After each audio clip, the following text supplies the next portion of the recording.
The Kony2012 video made these bloggers angry.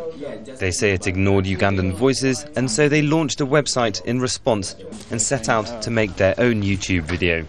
To do that, they drove to communities in northern Uganda. Blogger Maureen Agena is from the north and was in school here during the war. We don't need other people to tell our story the wrong way. They can talk to us and get the right information and have the world work with us to create this reconciliation and peace. The filmmakers visit the headmistress at the convent school where Maureen studied. The rebels abducted over 100 girls from a dormitory here one night in 1996. Many were rescued, but this memorial lists the names of the girls who never came back. The bloggers say they want their film to focus mainly on the things Ugandans themselves are doing to rebuild their lives. But very few people in this part of the country have internet access, and so many of the communities that suffered in the conflict probably won't see the film. But the filmmakers say it's still important that their story is told to the rest of the online world. Invisible Children released a second video following Kony2012, focusing on the group's work on the ground.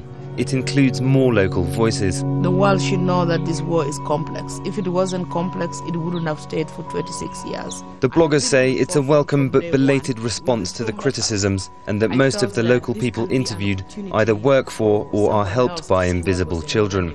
The filmmakers say they also want to acknowledge the pain of the past. Evelyn was scarred for life when the Lord's Resistance Army tried to burn her alive in a hut with her mother, Mildred. The story is sad to recall. She says life is still a struggle, but things have steadily improved since Joseph Kony and the LRA left Uganda. Now I am settled in my mind compared to during the war. The children are going to school and people are free to go to the fields to grow food. Unlike Kony2012, this Ugandan project is low budget and it may not get 100 million hits. But the filmmakers' connection with the community is clear. Malcolm Webb, Al Jazeera, Northern Uganda.